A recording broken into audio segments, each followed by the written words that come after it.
Hello everyone and welcome to another brilliant sport and lifestyle biz here on your Real Feel Good Radio, UK Health Radio. Well, it's the second show of March and we're really chugging through the year already. This week we've got a special for you. We've had the first part of the interview, or this week, so that you don't have to track back. We've got the full interview with VICKY LOSADA, professional footballer, was Barcelona and Man City, now with AS Roma, also been to America and played a number of times for her national team, Spain. We hope you enjoy that, and we've got our SLB Sports Roundup with lots of sports from all around the world, their results and predictions for the future. We hope you enjoy the show. We know it's a good one.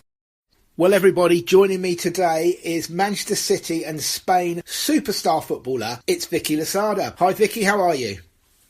Hi, I'm good, thank you. How are you? Really, really well. We appreciate you giving time up in your busy schedule to give us the interview today. You're a superstar footballer, you play for your country, you play for Manchester City, one of the biggest clubs in the world. If we could start off, though, just going back to the start, so the listeners and the girls that are listening get to know a little bit more about you. When you were growing up, how did you find your love for football? Was it instant, and were there good opportunities for girls in Spain? I mean, definitely was instant. Wherever I go when I was younger, I always bring a ball with me. My brother used to play football, so when I was probably 5-6 years old, I already used to go to watch his games. So it's a football family also, so I think it was in my veins. When I was younger, I think we didn't have as many opportunities as the girls have now. I started playing with boys and I didn't play in a women's football until I was 14 years old, yeah. Okay, yeah. So a couple of things you pointed out there, Vicky, a couple of great points. You said you had an older brother. Do you think that helped you? We coach a lot of girls and we can tell the younger girls that have got older brothers and sisters that get to play with their older siblings in the garden. Oh, yeah, definitely, 100%. I used to play with him. A lot of fights, I have to say. Always the youngest get all the blame. But also for me, something that is not happening now is playing on the street. Right. I used to play in the street with the boys and that's not happening now, sadly. I think that's actually something that really helped me to be the player I was after. Yeah, and you're right, that is very sad. I mean, that's just typical with life, isn't it, sadly? Yeah, you don't see many groups kicking the ball around in the street anymore. No, it is sad, actually. When I see some, it actually brings me back to my memories, and it was actually one of the best times of my life. Yeah, you're right, it's a real shame. It's sad that society is like that, but on the other side, whether that's one of the reasons or whether it's just natural progression for women and girls in the world, the opportunities are much better now, which is obviously great to see. People like yourself, I know, give time up as well to pass on advice and coaching of young girls, which is fantastic. You said that at the age of sort of 13, 14 was when you started to play with girls because the opportunities were not so much. And you joined La Masia, which is Barcelona's youth system. How did that occur and what was the experience like? I used to play, so I started when I was 7 in boys team, and then I moved to a girls team under 14 in Sabadell, which is the little town where I am from. Yeah. And then, they always have people watching the girls, and one of the managers from Barca came and they said they wanted to sign me. Sadly for my dad, because he's a Real Madrid supporter. Oh, crikey. I did sign for Barca, and it actually was the start of an amazing career at home for me. Barca is my home. Yeah, and as we'll come on to many times, you've been at the club on and off for such a long time. It clearly is your home, as it were. In 2016, at the age of just 15, you actually made your first team debut, which is unheard of over here. What an achievement, and what was it like making your actual first team debut at such a young age?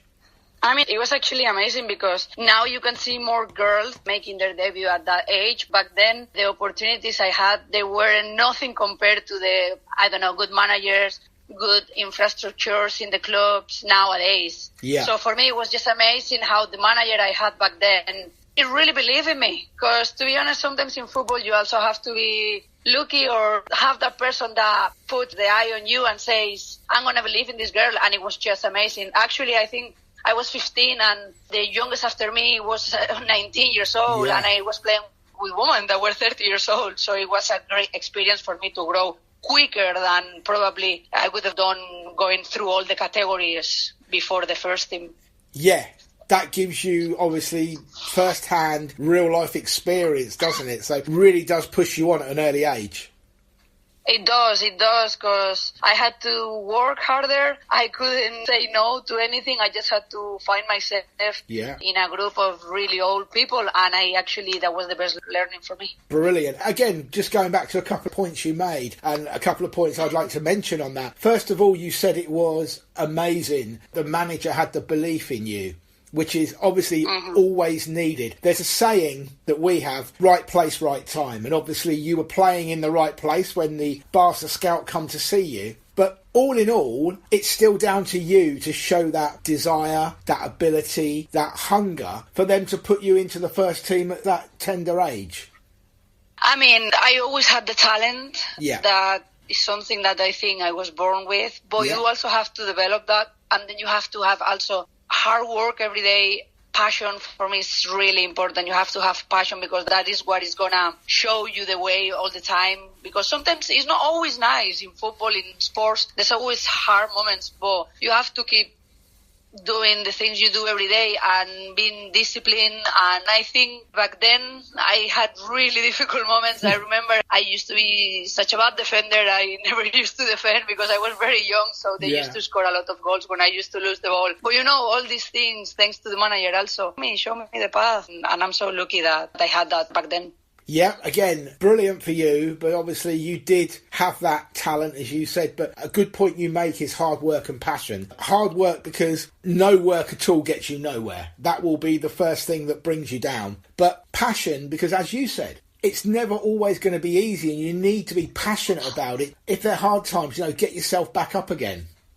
Oh, yeah, 100%. And also, I always say talent without work doesn't get you anywhere. And you can say it now. And I think for me, I was thinking about football every day, every hour, getting back home, watching the men's game, because sadly back then couldn't watch many women's football. And thinking about football, I never had time to meet my friends, really, because I used to train 4 days a week, and then I was traveling on the weekend.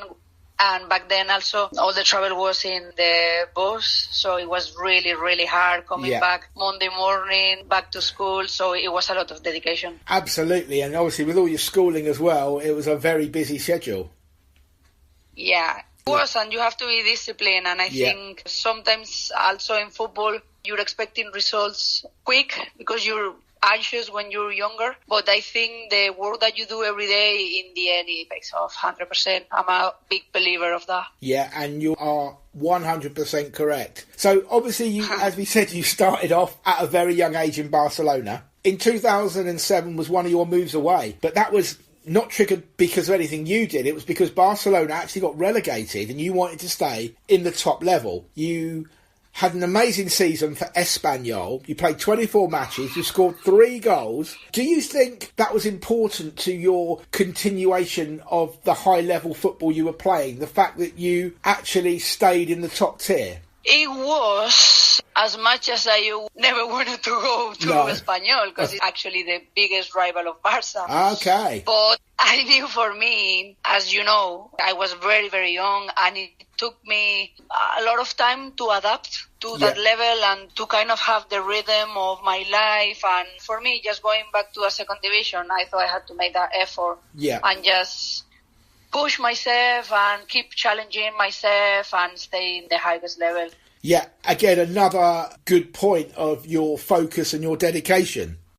The end made me be successful, I guess. Yeah, I couldn't have put it better. Absolutely correct. However, your concern about moving to the biggest rival of Barca was actually only for 1 year, because Barcelona got promoted back up to the Primera division, and of course you moved back to them. And that started a time of 7 years at the club. You played 165 times for them and unbelievably scored 47 goals. That's nearly 1 in 3 games. That's absolutely fabulous. I mean, that must make you very proud and something you can look back on with very good times. Oh, yeah, really good times. And I always, one of my targets also was to be that kind of box-to-box midfielder, but also have an effect in the opponent box. Yeah. I mean, it was really easy to play also with girls in Barca, because we've been learning from the same style of football for years. And in the end, after 5, 6, 7 years, all that work, it just shows up. And I always say, it's a Spanish expression, maybe in English, I always say we were able to close our eyes and knowing where my teammate was, where the ball was going to go, where the pass was going to go, and that is really nice. You just have to enjoy after that. It does make the game easy, or easier. It does. Yeah,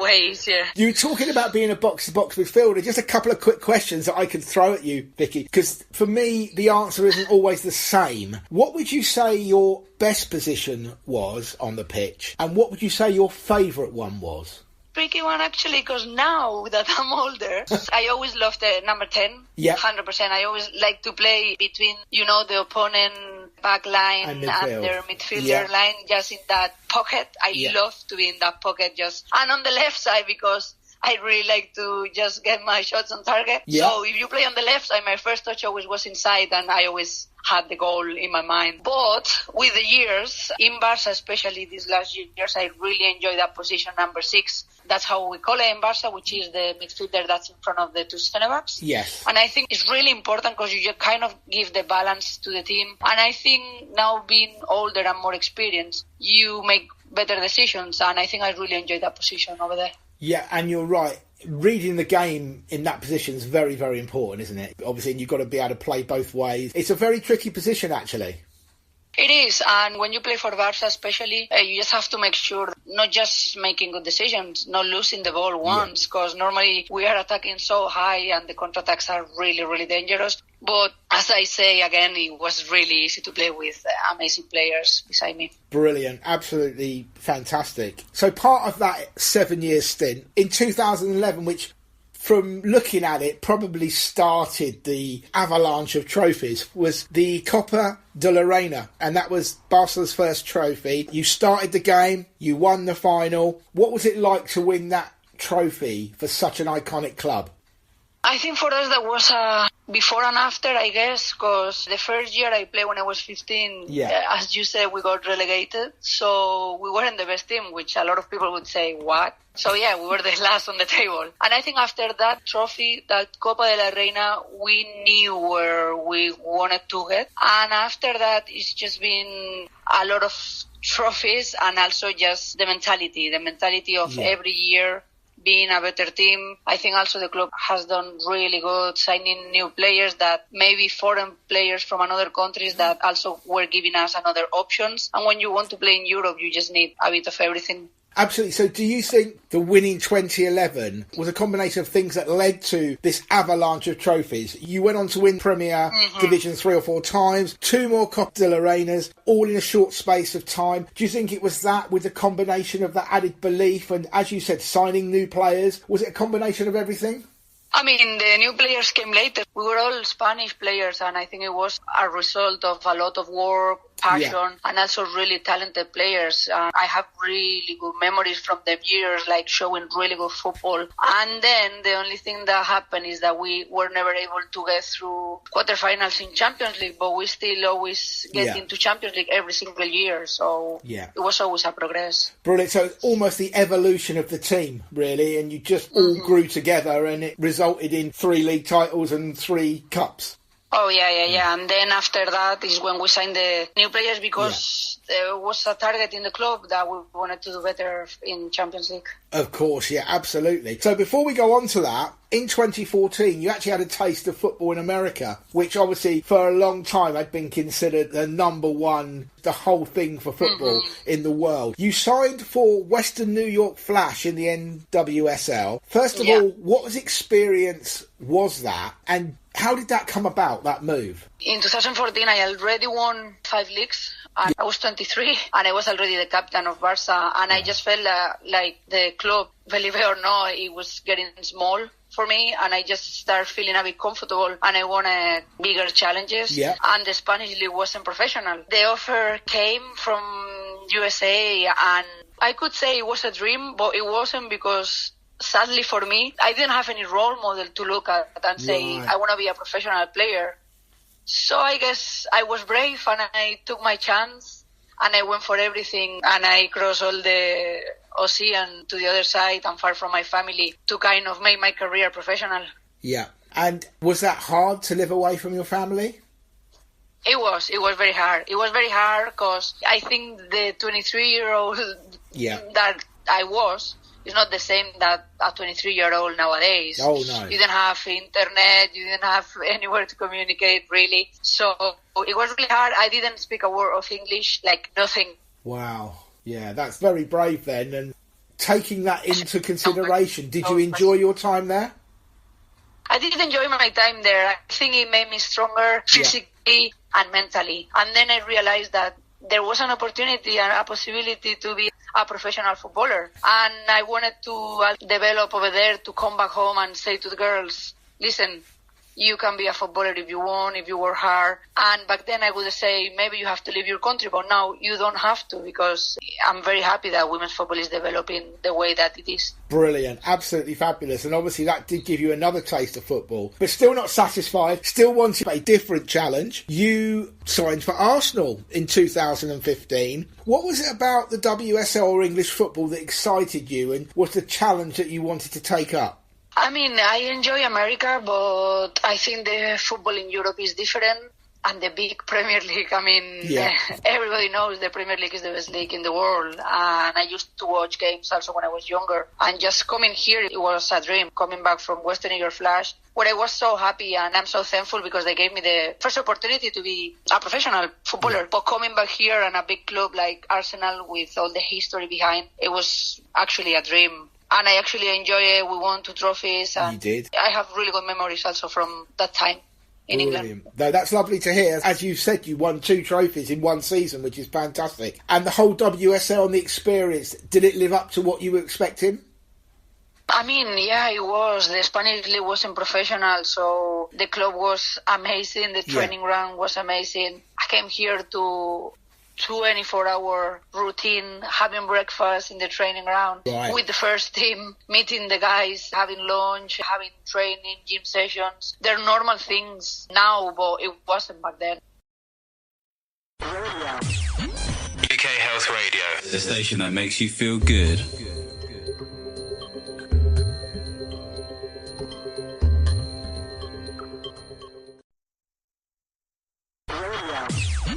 UK Health Radio, the station that makes you feel good.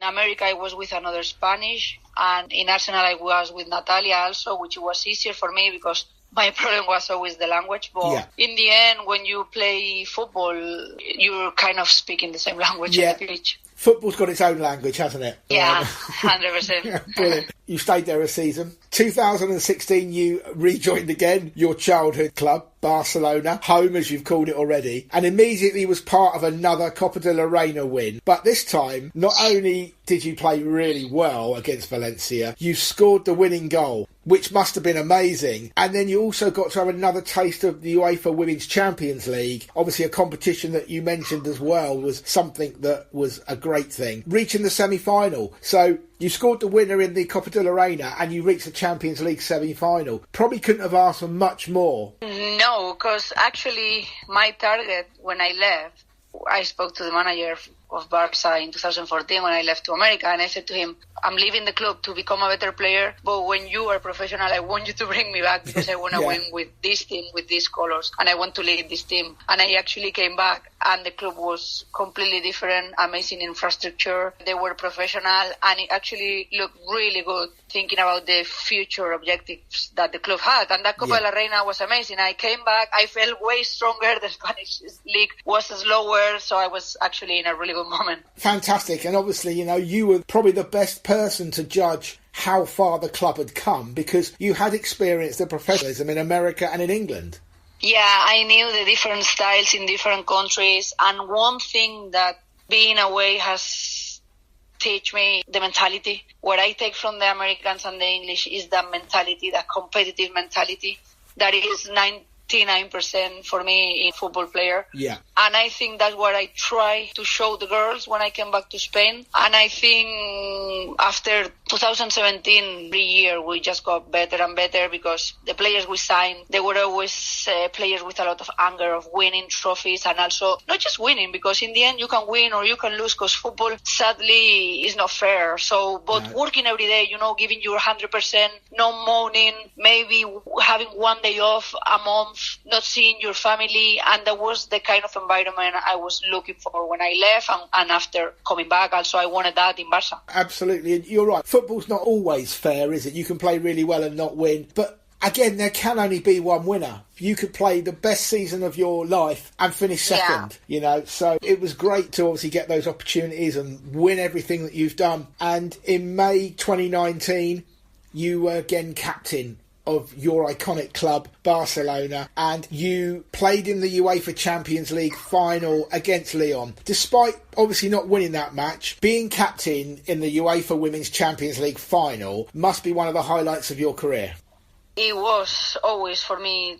To be honest, for me, every single game wearing that shirt has been amazing, but also leading the team.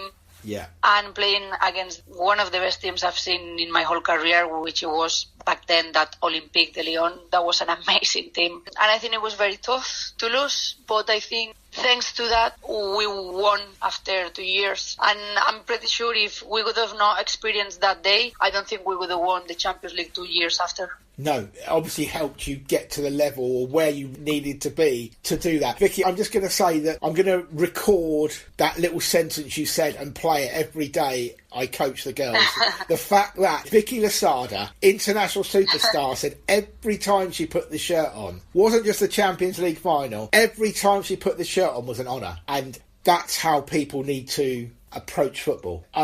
Yeah. Amazed, honestly. Fantastic that was. Thank you. No problem. So we're going to move on to you moving away again, actually, but it's another top club. 2 years later, after that, you joined Manchester City, going back to the WSL. One thing I did note was that you wanted to wear the 17 shirt because obviously the amazing Kevin De Bruyne wears the shirt. First of all, how was the move from Manchester to Barcelona? Was it different from the move to Arsenal? I mean, I think the league has got so much better. I think the investment in women's football in England is just amazing. I think it's the best in the world, actually. I think everybody has to look at it because also TV, all the media, radios, podcasts, everyone that is working hard to show the world women's football. I can see it every weekend. Now the stadiums are full of supporters and also you can see little girls, little boys, and that's just amazing. Absolutely brilliant, and thank you for that. And just going back to KDB, as he's affectionately known, what does he bring to a football pitch? I mean, it's all right watching him on telly and watching him in the stands, but rubbing shoulders with him, what's it like? What does he bring to a football pitch?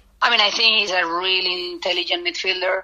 He can read the spaces really well, and I think he also knows where to be effective. Yeah. And he's just a goal scorer. I think he also appears when you need him. And I also like the way he is as a person. I think he's very humble, very, what I would say, normal. Yeah. And I really appreciate that family guy. So there are things that are really important to me. Lovely, absolutely lovely. One thing I describe him as to the girls is you can't describe him in a way. He plays passes people don't even see. What? Yeah, exactly. So you can't describe him, you just need to watch him. Yeah. So that's your domestic career, which is unbelievable. The top teams you've played for, just fantastic. So we'll just touch on your international career now, if we may. And again, another fantastic career. The under-19s, you won 15 caps and scored 10 goals. That's like a goal every game and a half, which is unbelievable. And for the full team, or the first team, you played 65 times, 13 goals, which again, 1 in 5 from midfield is fantastic. What a brilliant career. Can you tell us about how you feel that your career did and what it was like when you first heard about your first cap and when you first pulled the international kit on? I've been through the under 17, 18 and 19, so for me it's actually like home. Yeah. The Spanish Federation is like home for me. And I'm super proud also because, back then we didn't have the opportunity to show much because of the lack of professionalism or just opportunities in general. Yeah. And I think we were a really talented team, but I think we opened a lot of doors for the future. Now they're doing amazing also.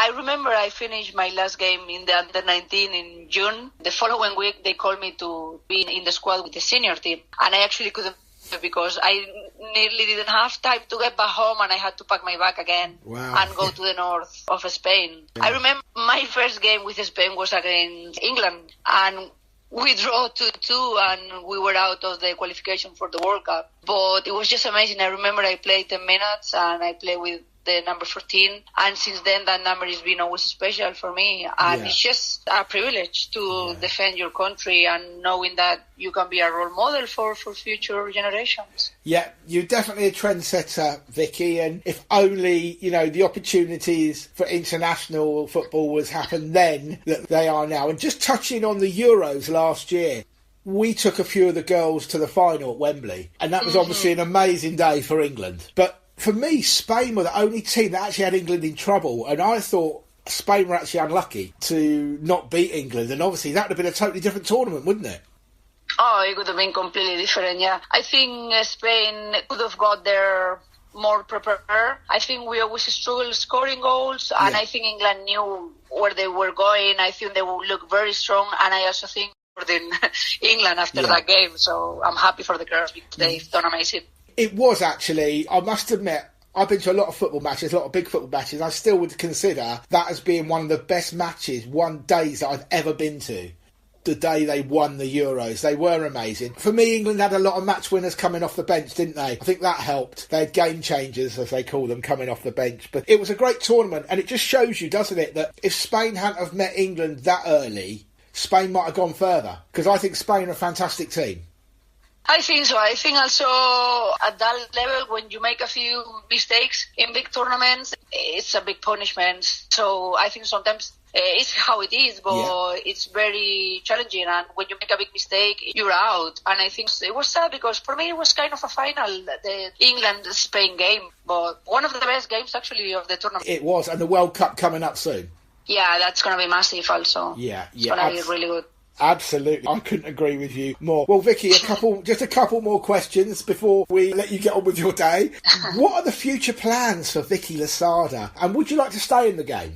100%. I always say that I'll regret if I leave. I'll regret if I don't give the new generations the chance of sharing my experience, my career, and me also, getting to know them. And I think I'm going to stay in the game forever. Yeah. I'm not expected to retire soon because I'm feeling good and I love football. But I know it's coming, but even if I'm active or not, I'm definitely going to be around football. Fabulous, absolutely brilliant. And then finally, Vicky, as I've mentioned, and you know that we work with girls, trying to show them the pathway to a career in football. Please could you give us a couple of bits of advice on what they need to do to make it, things they should do, and even things they shouldn't?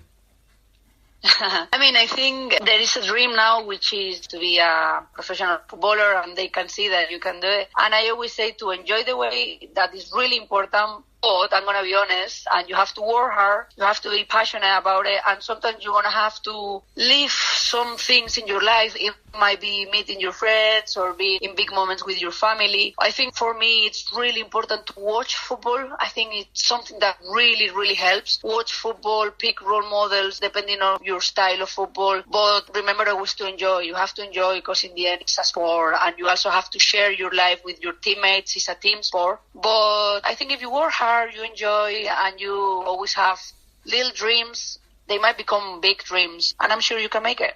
Well, Vicky, that's absolutely lovely for you to say. I can't believe we've come to the end of today's interview. It's been an absolute pleasure and learning experience talking to you. So for today's radio, Vicky LOSADA, thank you very much.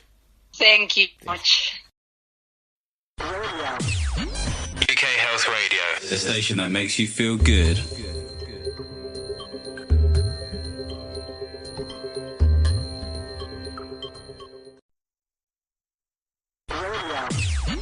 UK Health Radio, the station that makes you feel good.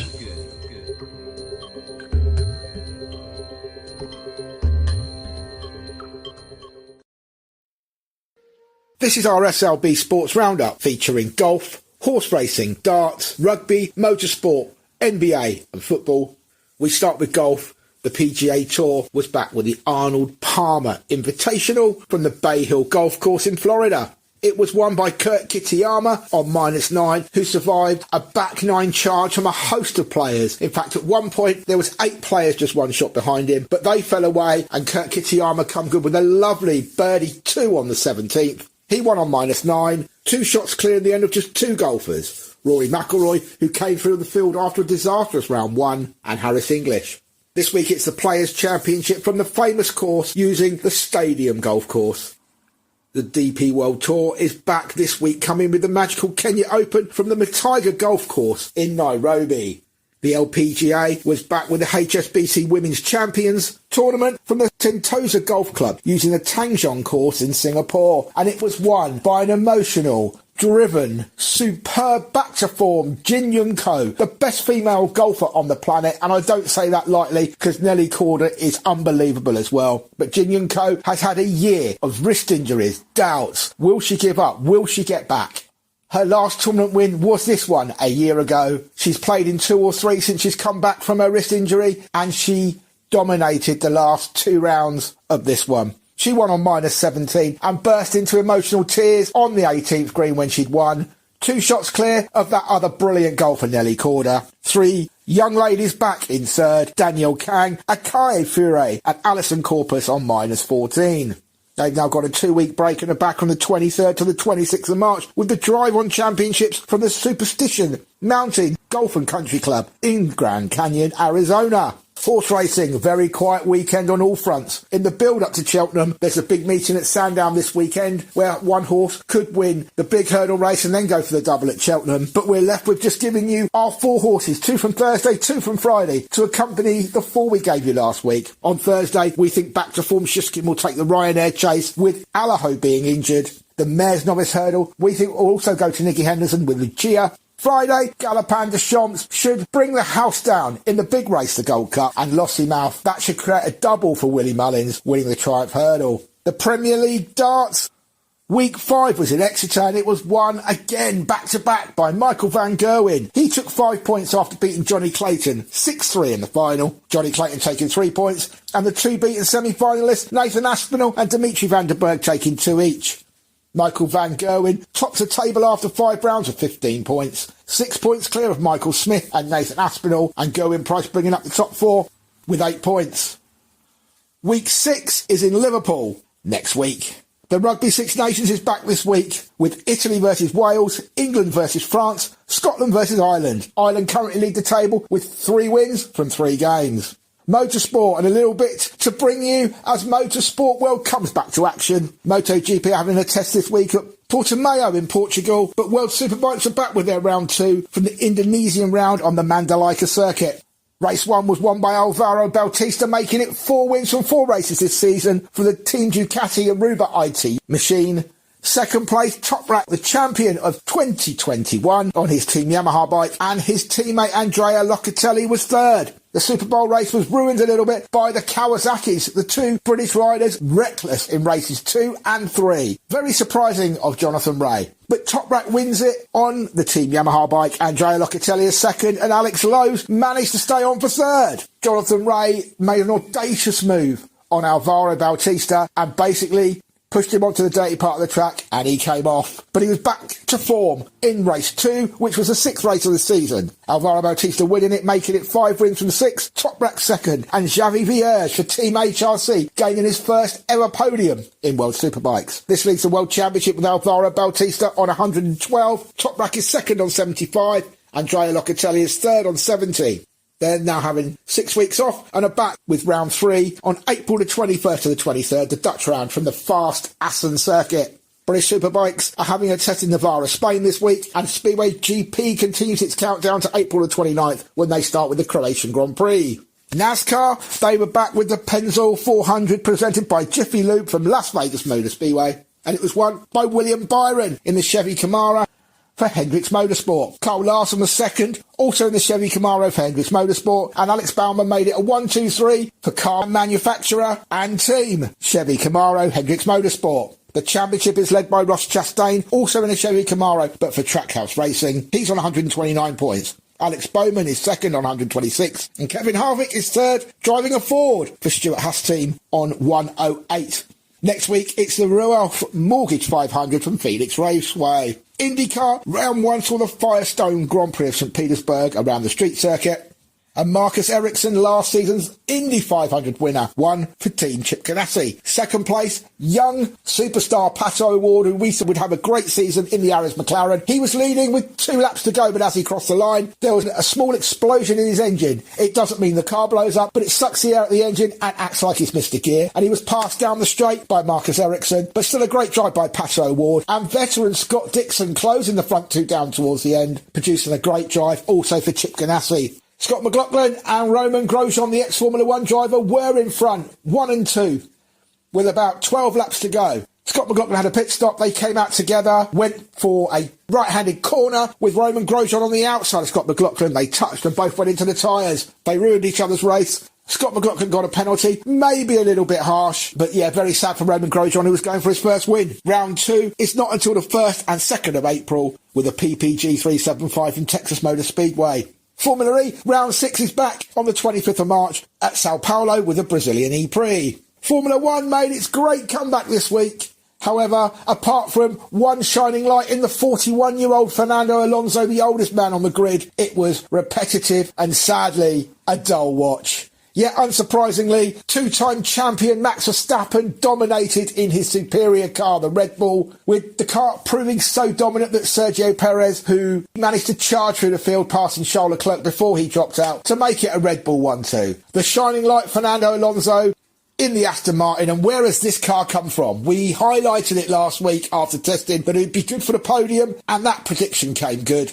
He got tagged by his teammate Lance Stroll going into the first corner, went back to 7th, and he ended up passing George Russell, Lewis Hamilton, and then Carlos Sainz to finish 3rd. It was a brilliant drive by the 41-year-old, but also a brilliant drive by his teammate, young Lance Stroll, who he mentioned hit the back of Fernando going into the first corner. He was driving with 2 broken wrists. If you remember, he missed testing last week. We noted that he had a cycling accident. What a brave boy. He had surgery on his wrists, but he managed to last the race, and he finished a very creditable 6th. So as we said, Max Verstappen wins the Grand Prix, 25 points. Sergio Perez 2nd, 18. Fernando Alonso 3rd, 15 points.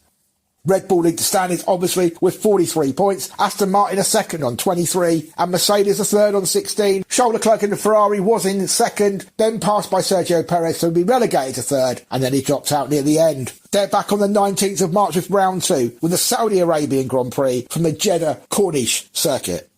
Moving on to NBA, some important results from last week as the season closed into the mid-60s of games, and the regular season has 82, so we're getting very close to where the playoffs and the play-ins are decided. 76ers 99, Heat 101, Knicks 109, Celtics 94, Pelicans 93, Magic 101, Nets 104, Bucks 118, Grizzlies 121, Lakers 109, Thunder 117, Kings 123, Clippers 101, Timberwolves 108, Warriors 123, Trailblazers 105, Heat 96, 76ers 119, Knicks 142, Nets 118, Celtics 117, Cavs 113, Bucks 139, Magic 117, Mavericks 133, 76ers 126, Warriors 115, Clippers 91, Celtics 105, Nets 115, Heat 120, Knicks 122, Nuggets 113, Grizzlies 97, Kings 128, Clippers 127, Lakers 102, Timberwolves 120, Bucks 130, 76ers 133, Kings 134, Timberwolves 138, Mavericks 126, Suns 130, Lakers 113, Warriors 105, Nets 102,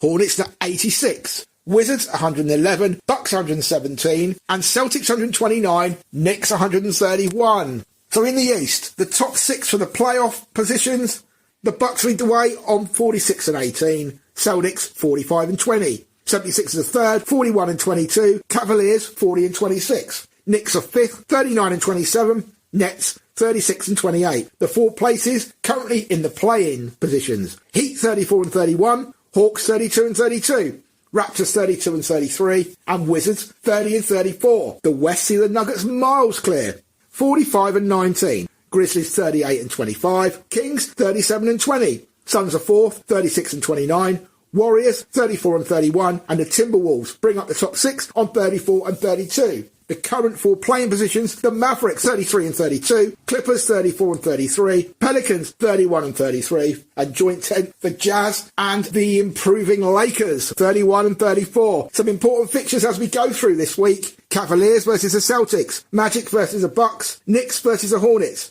Thunder versus the Warriors, Lakers versus the Grizzlies, Celtics versus the Trailblazers, Heat versus the Cavaliers, Nuggets versus the Bulls, Grizzlies versus the Warriors, Bucks versus the Nets, Kings versus the Knicks, Timberwolves versus the Nets, Heat versus the Cavaliers, Clippers versus the Knicks, Hawks versus the Celtics, Grizzlies versus the Mavericks, Warriors versus the Bucks, Suns versus the Kings, Nuggets versus the Nets, Lakers versus the Knicks, Mavericks versus the Grizzlies. We finish off with football and match day 26 from the Premier League. Manchester City 2, Newcastle 0. Chelsea 1, Leeds 0, Arsenal 3, Bournemouth 2, Aston Villa 1, Crystal Palace 0, Brighton 4, West Ham 0, Wolves 1, Tottenham 0, Southampton 1, Leicester 0, Nottingham Forest 2, Everton 2, Liverpool 7. Yes, 7, Manchester United 0. Unbelievable game. One of them that you surely just put a line through and say, you know Man United didn't turn up. It was 1-0 at half-time, probably against the run of play to Liverpool, but then it was a capitulation in the second half. Almost laughable. Better than a 2-0 defeat when both teams turn up and you're outplayed. This is a line through it and we'll carry on. Arsenal are top of the league, played 26, 63 points. Manchester City are second, 26 games, 58 points. Manchester United still in third, played 25 and 49 points. Tottenham are fourth, played 26, 45 points. Matchday 27 fixtures this weekend. Bournemouth versus Liverpool, Leeds versus Brighton, Everton versus Brentford, Leicester versus Chelsea, Tottenham versus Nottingham Forest, Crystal Palace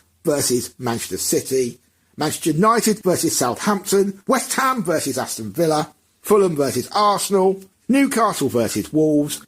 UEFA Champions League is back as well. Chelsea played Dortmund, going into the second leg 1-0 down, and Tottenham faced Milan, also 1-0 down.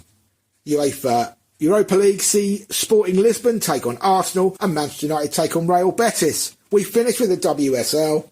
Manchester United 5, Leicester 1, Everton 0, Aston Villa 2, Manchester City 3, Tottenham 1, Reading 2, West Ham 1.